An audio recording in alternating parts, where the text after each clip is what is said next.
उत्तर प्रदेश में विधानसभा चुनाव से पहले सियासी दल अपनी अपनी रणनीति बनाने में जुट गए हैं। 2027 चुनाव का साल है और उत्तर प्रदेश में कौन किसके साथ लड़ेगा, ये चर्चा अभी से तेज हो गई है। किस पार्टी को बहुमत मिलेगा, कौन किसके साथ रहेगा, कौन मैदान में ताल ठोकेगा, ये और इस तरह के तमाम सवाल इन दिनों उत्तर प्रदेश की सियासत में अपने चरम पर हैं।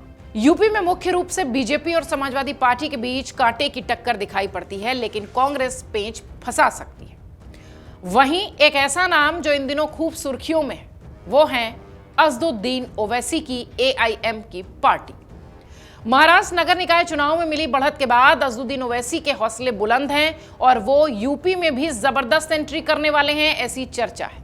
बड़ा सवाल ये कि यूपी में ओवैसी की एंट्री किसे ज्यादा फायदा और किसे ज्यादा नुकसान पहुंचाएगी, जबकि एआईएमआईएम पर हमेशा यह आरोप लगता है कि वो बीजेपी की बी टीम है।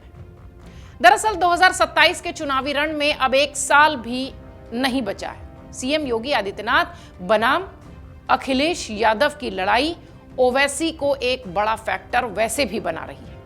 विपक्ष कभी उन पर डोरे डालता है तो कभी कोसने लगता है, लेकिन इन सब के बीच ओवैसी ने जो प्लान बनाया है उससे सियासतदारों की नींद उड़ी हुई है। बिहार और महाराष्ट्र के निकाय चुनाव इसका उदाहरण है।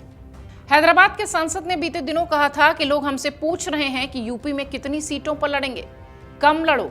पार्टी के स्थापना समारोह में ओवैसी ने यूपी में पूरे दमखम के साथ चुनाव लड़ने का ऐलान किया है। सवाल वही फिर दोहराते हैं कि अगर उनकी एंट्री हुई तो कौन मुश्किल में होगा। इस संदर्भ में जब पूर्व सीएम अखिलेश यादव से पूछा गया तो उन्होंने कहा कि ओवैसी साइकिल पर सवार होकर आएंगे। अखिलेश के इस बयान के बाद माना यह गया कि समाजवादी पार्टी और ओवैसी की पार्टी के साथ अलायंस हो सकता है।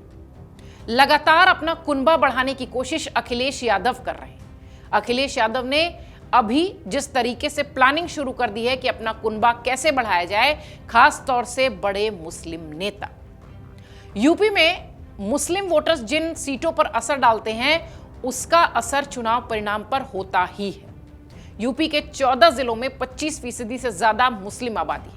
पूरे राज्य की आबादी का ये तकरीबन 20% हिस्सा होता है।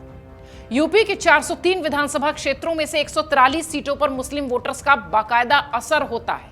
70 सीटों पर मुस्लिम आबादी 20 से 30% के बीच होती है और 73 सीटों पर 30% से ज्यादा की आबादी दिखाई पड़ती है। अब आप समझिए कि मुस्लिम वोटर इन पार्टियों के लिए कितने इंपॉर्टेंट हैं। हालांकि पिछले 2 चुनाव में ओवैसी को यूपी में झटका मिला था।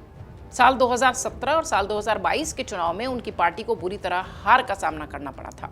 साल 2022 में 95 सीटों पर चुनाव लड़ने वाली एआईएमआईएम को मात्र 0.49% वोट मिले थे। इस सियासी रणनीति पर राजनीतिक विश्लेषकों की यह राय है कि ओवैसी अलग फैक्टर अब साबित हो सकते हैं।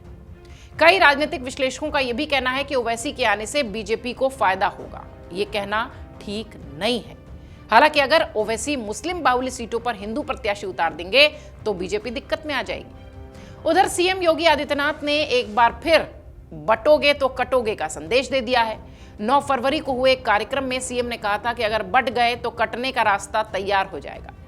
इन सब के बीच एआईएमआईएम की यूपी इकाई के पूर्व अध्यक्ष इसरार अहमद का दावा है कि राज्य में पार्टी 200 सीटों पर मजबूती से चुनाव लड़ेगी और उसकी कोशिश होगी कि बिना हमारी मदद के सरकार न बन सके, यानी तैयारी मजबूत है।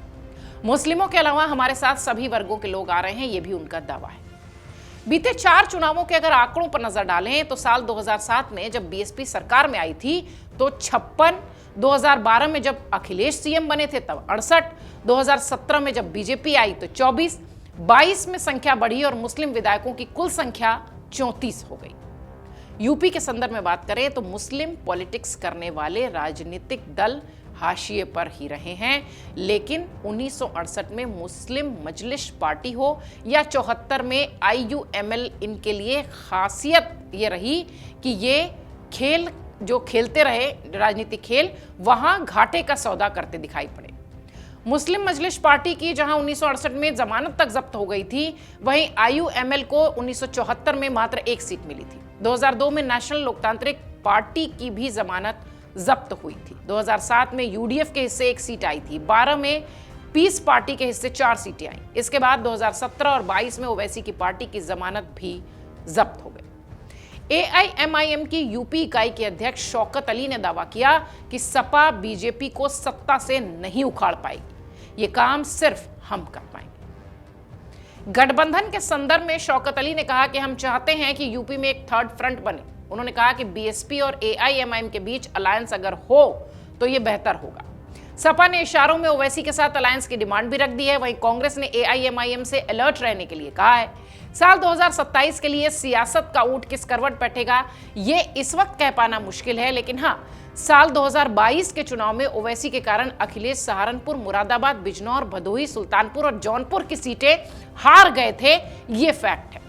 अब अगर ओवैसी की एंट्री होती है और ओवैसी अगर हिंदू कैंडिडेट्स अपने सीटों पर उतारते हैं तो बीजेपी को सीधा सीधा डेंट होगा, और अगर वो मुस्लिम विधायकों की बात करते हुए, मुस्लिम प्रत्याशियों की बात करते हुए अगर वोटर के बीच में जाते हैं तो इसका नुकसान समाजवादी पार्टी को भी हो सकता है। हालांकि अखिलेश का जो संकेत है कि ओवैसी साइकिल पर बैठ कर आएंगे, ये महज मीडिया को दिया हुआ बयान है या वाकई में भीतर खाने कुछ चल रहा है, ये अभी कह पाना मुश्किल है।